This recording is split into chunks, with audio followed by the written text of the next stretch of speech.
The academy was unlike any place Lyra had ever seen. Towering glass towers stretched above the clouds, their surfaces reflecting the bright sun of the alien world. Everywhere she looked, students of different shapes and sizes moved in a coordinated chaos, some with wings, some with multiple limbs, and some that seemed to float instead of walking. Lyra, a human girl from a planet her peers called the Deathworld, stepped cautiously through the main gates. Her homeworld was harsh, dangerous, and full of wild creatures. It had trained humans to survive against impossible odds. But here, in the peaceful academy, that survival instinct made her seem quiet, small, unremarkable. Her classmates, however, had already formed their own opinions. They had heard stories about humans, how they survived harsh environments that would kill other species in minutes. The stories were exaggerated, of course, but it made everyone curious and slightly nervous. Lyra walked to her assigned desk in the classroom. It was a simple place, with desks that adjusted to every species size, and a window that looked over the academy's lush gardens. She placed her satchel carefully beside her chair and took out a notebook. She didn't say a word, as the bell rang, signaling the start of class. A group of alien students whispered to each other across the room. Their leader, a tall insectoid named Vreln, watched Lyra carefully. His exoskeleton shimmered under the lights. His many eyes seemed to track her every movement. "Look at her," one whispered. "The human. She doesn't even blink." "She's probably dumb," another replied. "Humans from Deathworlds are just lucky survivors, not smart." Vrelin chuckled. "Or maybe she's planning something. I don't like silent things. Silent means danger." Lyra did not look up from her notebook. She wrote neatly, the lines forming precise patterns. Her calmness was almost unnatural.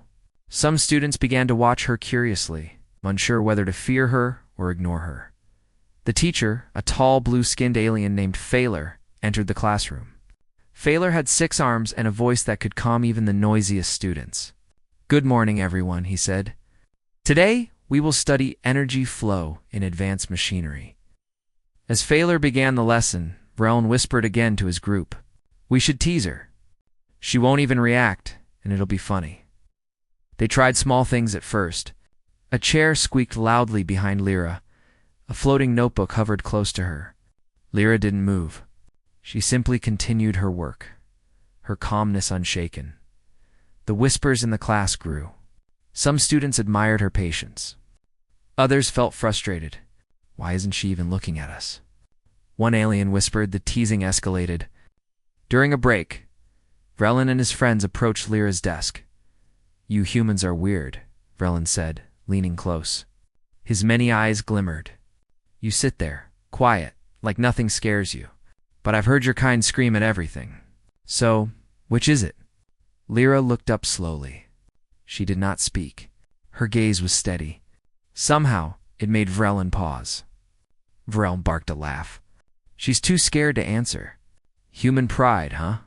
Lyra closed her notebook and said softly, "I'm listening.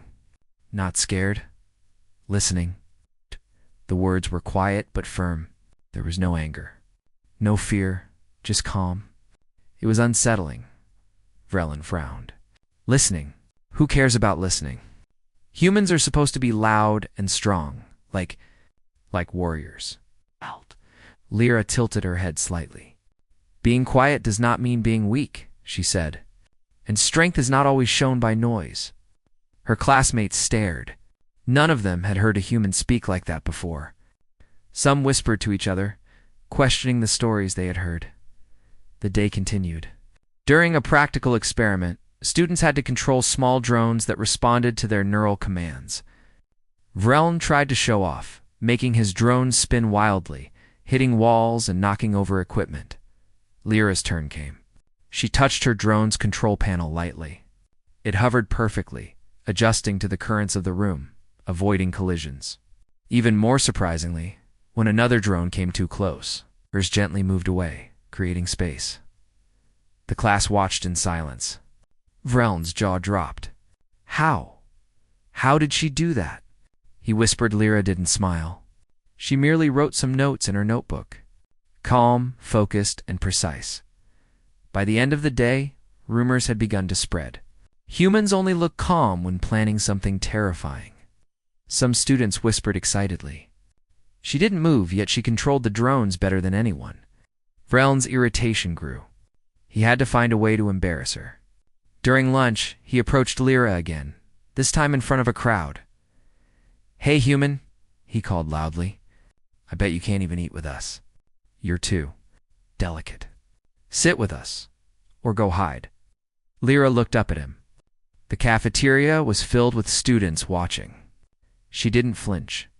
Instead, she carefully took her lunch and sat at a corner table. It's close enough for everyone to see, but not close enough to start a fight. Her calmness became a statement. She didn't argue. She didn't defend herself. She simply existed in a way that made Vrelin look foolish. Some students started murmuring, "Look at her. She doesn't need to fight back. She's not afraid." Vrelin scowled. "This isn't over," he muttered, glaring at her from across the room. After lunch, the teacher assigned group projects. Lyra was paired with a few alien students. Her quiet efficiency helped the group finish the task faster than others. The aliens were impressed. Her calm voice giving directions and suggestions felt like a gentle but firm guidance. Vrelin watched from the back of the room, seething. No matter what he tried, she remained calm, efficient, and unshakable. By the end of the first week, it was clear to everyone. Lyra was different. Not violent, not loud, not aggressive, but still powerful. She could solve problems faster, stay calm under pressure, influence the environment in subtle ways. Even the teachers noticed. Phaler whispered to a colleague, "There's something about her. Humans from Deathworlds. They survive by understanding everything around them, it seems." Natural for her. Vrel, however, felt humiliated. He had tried everything to provoke her. Nothing worked. And deep down, he feared what she might do next. On Friday afternoon, the class had an open laboratory session. Students could experiment with small devices, some of which were semi-sentient. Vrelin decided it was time to embarrass Lyra publicly. He tampered with her equipment when she wasn't looking, hoping she would fail in front of everyone. Lyra noticed immediately. Her calm eyes scanned the room, noticing every small misalignment, every irregularity. She didn't yell, scream, or make a scene. Instead, she carefully tapped the equipment with a fingertip. The devices hummed softly, realigning themselves perfectly. The class gasped. Vrelin's sabotage had backfired. His attempt to humiliate her ended up showing her superior skill. She looked at Vrelin and said quietly, "It's not about strength. It's about understanding." The words spread like wildfire through the room. Some students stared in awe. Some whispered in fear. Vrelin felt a chill run down his exoskeleton. He had underestimated humans. By the time the bell rang, Lyra had returned to her seat. She sat quietly, hands folded on the desk, expression calm as ever. Yet her presence had changed the classroom. She had not moved aggressively, not shouted, not hurt anyone, but she had made it clear, humans from Deathworlds were not to be taken lightly. The morning sun spilled golden light over the academy, casting long shadows across the halls. Lyra walked quietly to her classroom, notebook in hand. Her calm steps drew attention as usual. But today the whispers carried an undercurrent of curiosity. "Did you see what she did yesterday?" One student whispered. "She didn't even touch him, yet she made Vrelin look like a fool." "She's not human," another said wide-eyed. "Humans from Deathworlds. They survive by thinking 10 steps ahead. It's almost scary." Vrelin, the insectoid bully, stalked through the corridor, his mandibles clicking in irritation. He had lost face in front of the entire class during the last lab session. Lyra's calm intelligence had exposed his failed sabotage without her standing up or raising her voice. How can she be so unshakable? He muttered, barely noticing a group of students watching him. "I'll fix this. I'll make sure she regrets every quiet step she takes." But Vrelin was learning that Lyra did not fight like others. She did not respond to anger or aggression. She simply observed, understood, and acted at the perfect moment. The first class of the day was Advanced Machinery, a subject that fascinated Lyra. She loved the hum of engines, the flow of energy through circuits, and the way machines seemed to respond to subtle commands. Today, the teacher Phaler had introduced a new device, a semi-sentient maintenance drone, capable of self-learning. This drone, Phaler explained, adapts to your movements and patterns. It learns from observation. Today, you will work in pairs. Lyra was paired with two small alien students. As the group approached the workstations, Vrelin's shadow fell across their table. "Ah, the human again," he said, his voice dripping mockery. "Do you even understand how this works? Or are you just going to sit there quietly, pretending to be smart?" Lyra's expression did not change. She tilted her head slightly, letting her calm eyes meet his. "I'll show you when the time comes," she said softly. Vrelin's friends snickered. "See? She knows she's in trouble," one whispered. The experiment began. Each team had to guide their drone through a complex obstacle course. Vrelin's drone spun recklessly, knocking over cones and bumping walls, while he laughed, certain he would embarrass Lyra once again. Lyra touched her drone lightly, barely moving her fingers. The drone hovered perfectly, scanning obstacles, correcting itself mid-flight, and even anticipating minor disturbances caused by other drones. When Vrelin's drone lunged too close, hers adjusted smoothly, creating a clear path. The other students gasped. Some whispered, "She's controlling it," almost like she's thinking for it. Vrelin scowled, mandibles twitching. "Impossible," he muttered. "No human can." Lyra looked at the drone, then back at him. "Machines respond to understanding, not force," she said softly. By the end of the class, her team had finished the course flawlessly. Vrelin's team was still struggling, frustrated and embarrassed. Lyra's quiet confidence had once again outshone his showiness. Later in the cafeteria, Vrelin plotted his next move. He approached Lyra, flanked by his friends. "Human," he called, loudly enough for nearby tables to hear. "Do you think you're better than everyone, just because you sit there quietly?" Lyra looked up calmly. She had her lunch in front of her, but she didn't eat yet. She observed him, her dark eyes steady. "I don't think I'm better," she said softly. "I only try to understand things." "Understand things?" Vrelin sneered. "You're just a weak human. Everyone knows humans from Deathworlds are primitive survivors, not intelligent thinkers." A small murmur went through the nearby students. Many had seen her abilities in the lab. They were starting to doubt Vrelin's arrogance. Lyra tilted her head slightly, her tone gentle but firm. "Strength is not always obvious. Sometimes it is quiet. Sometimes it only shows when you need it." Vrelin's mandibles clicked in confusion. Nobody had spoken to him this way before, calmly, without fear and without aggression. As lunch ended, Fleur announced a new project, the Interstellar Coordination Challenge. It was a simulation where students had to remotely coordinate multiple drones across a large obstacle field, mimicking real-world alien space missions. Vrelin saw an opportunity. If he could sabotage Lyra's team again, he could finally restore his pride. The project began. Lyra's team immediately divided the responsibilities. She assigned each student a role, but did so quietly, without raising her voice or demanding obedience. Each member followed her instructions efficiently. Amazed by how clear her guidance was, Vrelin lurked nearby, ready to interfere. He tried subtle sabotage, adjusting a drone's controls, sending confusing signals. But each time, Lyra's calm observation caught the irregularity instantly. With tiny gestures, almost imperceptible, she corrected the errors. The drones followed her lead perfectly, as if she were guiding them with invisible threads. The other students began to notice. "How is she doing that?" one whispered. "She hasn't touched a single device roughly. She just fixes everything quietly." Vrelin's frustration grew. He stomped his legs, trying to distract the drones. Nothing worked. Every attempt to intimidate or sabotage her failed by the end of the simulation. Lyra's team had completed the task flawlessly. The drones had avoided obstacles, coordinated perfectly, and even adjusted to Vrel's interference seamlessly. The classroom erupted in murmurs. Some students cheered quietly. "That's amazing." She didn't even yell, and she controlled everything. Vrel's exoskeleton seemed to shiver with anger. He could not understand how a human could achieve so much without aggression. He had underestimated her quiet strength. After class, Lyra walked through the hallways. Students parted, giving her respectful space. Vrel followed, determined not to let her out of his sight. "You humans think you're so clever," he hissed.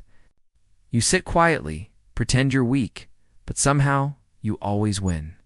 "How?" Lyra stopped, turned slowly, and looked at him. Her eyes were steady, unshakable. "I survive," she said simply. "That is all. And I do not need to fight to do it." Vrel's friends whispered behind him. Some were impressed. Some were nervous. Even he felt a strange unease. There was power in her calmness, a power he could not match. That evening, the Academy's central garden was filled with students relaxing after classes. Lyra sat quietly on a bench, sketching designs in her notebook. She observed the gardens, the movement of small drones tending to plants, and the flow of sunlight across the paths. A small group of curious students approached her, hesitant. "Can we learn how you do it?" one asked. Lyra smiled slightly. "There is nothing special. You just observe, think, and act when necessary. That is all." They nodded, fascinated. Some began to mimic her calm breathing, quiet focus, and careful observation. The idea that power could be calm, intelligent, controlled spread quietly through the Academy. Meanwhile, Vrel watched from a distance, mandibles clicking nervously. He realized something he hadn't expected.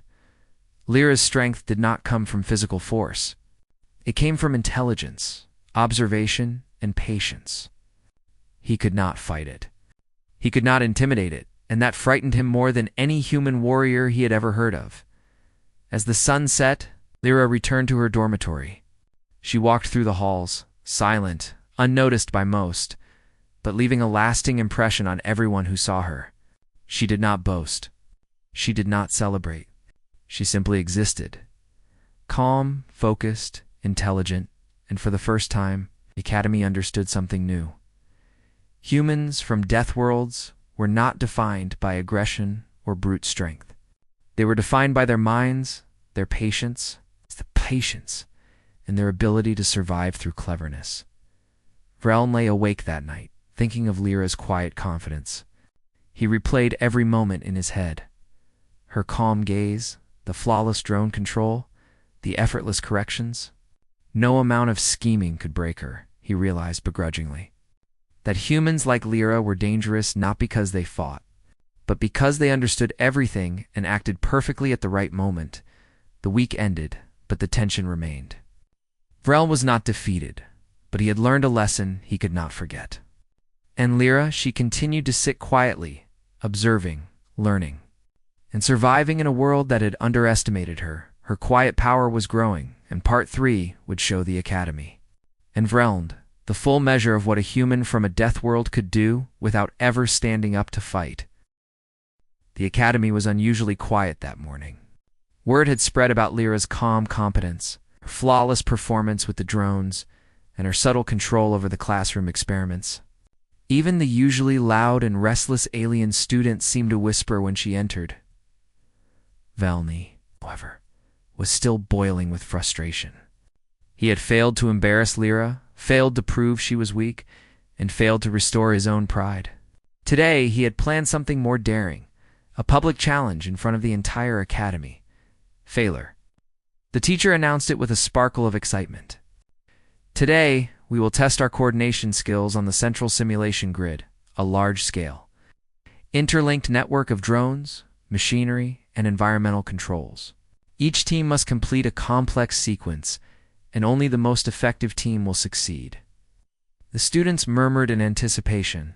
For Lyra, it was another chance to show that humans from a death world were not only survivors, but brilliant problem solvers. Vrel approached her with a confident smirk. "Human," he said, loud enough for the crowd of students to hear. This time, you won't be so lucky. You may be calm, but we will see if your tricks work on a real challenge. Lyra looked at him steadily, her dark eyes unflinching. Luck is not involved, she said softly. Only observation, understanding, and timing. Reln's friend snickered. They assumed she was bluffing. The central simulation grid was vast, a complex field of floating platforms. Energy barriers, shifting machinery, and drones that had to be guided in perfect coordination. Teams were given control panels with hundreds of micro-adjustments, and sensors that responded to subtle input from their neural patterns. Vreldon's team immediately tried to dominate the space. He shouted instructions, waved his multiple arms wildly, and attempted to override the drone systems. Some drones began spinning out of control, crashing into barriers and creating chaos. Lyra simply observed. She noted the position of every drone, every barrier, every shifting platform. She noticed small patterns that others overlooked. The timing of the energy barriers, the slight delay in the drone's reactions, and the micro changes in the environment. Her team looked at her for instructions. She spoke softly, almost like a whisper, assigning tasks with minimal words. Drone 7, adjust to left pattern. Drone 3, synchronize timing. Platforms 5 and 6, wait half a second, then rotate. The instructions were so quiet, so precise, that other teams barely heard them. But her team followed perfectly. Within moments, their drones moved like a well-oiled machine, avoiding barriers, anticipating shifts, and correcting any deviations. Vreldon's team continued to struggle. He yelled at his drones, pressed buttons frantically, and tried to intimidate the systems with his presence. Nothing worked. Every attempt was anticipated and countered by Lyra's subtle guidance. The audience began to notice. Whispers filled the observation gallery. She's doing it again. No one moves like that. She doesn't even shout. Her team is flawless. How? Vreldon's exoskeleton trembled with anger. How is this possible? He muttered under his breath. She didn't even touch most of the drones directly. And yet, everything is perfect. Lyra continued, calm as ever. She didn't shout. She didn't panic. She only observed thought and acted at the right time. Then came the final obstacle, a large energy barrier that shifted unpredictably, threatening to block all drones unless timed perfectly. Other teams faltered. Vreldon's team crashed multiple drones against it. The crowd gasped at the chaos. Lyra's eyes scanned the barrier. She noticed the rhythm of the shifts, a subtle pattern almost invisible to anyone else. She tapped her control pad lightly. All drones adjust to sequence Alpha 2. Wait half a second. Rotate to follow barrier. Every drone in her team moved in perfect harmony. They passed through the barrier flawlessly, and even adjusted for minor mistakes automatically. The crowd erupted in quiet applause. Vreldon's face went pale. He realized he had been completely outmatched, not by brute force, not by shouting, but by calm intelligence. Failure. The teacher walked up to the control panel. Remarkable, he said, examining the results. Team Lyra has completed the sequence with perfect accuracy. Not a single drone failed. Other teams struggled under the same conditions. The academy murmured with excitement. Some students were awestruck. Others whispered in disbelief. Lyra remained seated, calm, quiet, and unassuming. Vreldon could no longer hide his frustration. He stomped toward her, mandibles clicking loudly. Human, he hissed. This isn't over. How do you do this? You sit there. You don't shout. And yet, you always win. Lyra looked at him steadily. I do not need to shout. I do not need to fight. I only need to understand.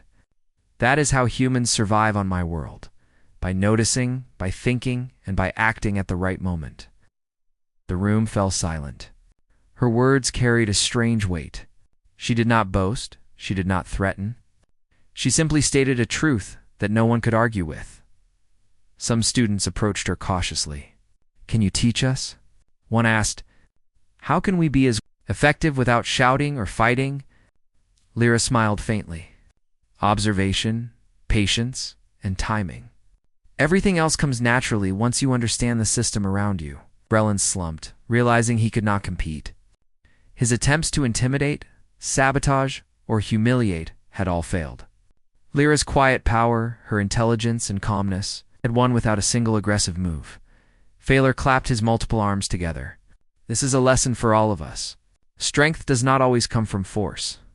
Sometimes the greatest power is quiet, patient, and intelligent. The Academy began to see humans in a new light. Lyra had not only completed the challenge flawlessly, but it also demonstrated the essence of her Deathworld upbringing, survival through intelligence, calmness, and control. Vrelin, humbled, approached her slowly. I did not understand, he said softly. I thought humans from Deathworlds were weak, but you are not. You impress me, Lyra nodded. It is not about impressing anyone. It is about understanding and surviving. That is all. Even Vrelin's friends, who had once laughed at her, now looked at her with respect. They whispered among themselves. We thought strength was loud. We were wrong. True strength is quiet. By the end of the day, the Academy had changed. Students no longer underestimated humans. They sought Lyra's guidance in experiments, simulations, and group tasks. They realized that the calm, quiet human girl from a Deathworld had something special. Not aggression, not luck, but intelligence and presence that inspired all. Lyra returned to her dormitory that evening. She walked through the garden paths, still observing the small details others overlooked, the way the light reflected on a pond, the flight of a tiny drone over the flowers, the subtle rustle of wind through the leaves. Every observation sharpened her understanding. Every detail added to her quiet power. In the dormitory common room, some students approached her again. Will you teach us your methods? They asked politely. She smiled. I will teach those who want to learn, but remember, strength is not in noise. Strength is in thought, calmness, and careful action. That is how my people survive. Vrelin watched from a distance. He had been humbled, but he had also learned something valuable. Humans from Deathworlds were not to be underestimated. Their quiet strength was far more formidable than any brash show of power. That night, the Academy slept under a blanket of stars. Lyra sat by her window, notebook open, sketching ideas for new experiments and improvements. She didn't boast. She didn't celebrate. She simply existed, calm, clever, and aware, a human from a Deathworld who had quietly taught an entire alien academy the meaning of real strength. The next morning, students would whisper again about the girl who sat quietly, faced bullies, and never stood up to fight, yet somehow she had conquered the challenge entirely on her own terms, and the Academy would never forget the lesson. Humans survive not because they are the loudest or strongest, but because they think, they observe, and they act perfectly at the right moment.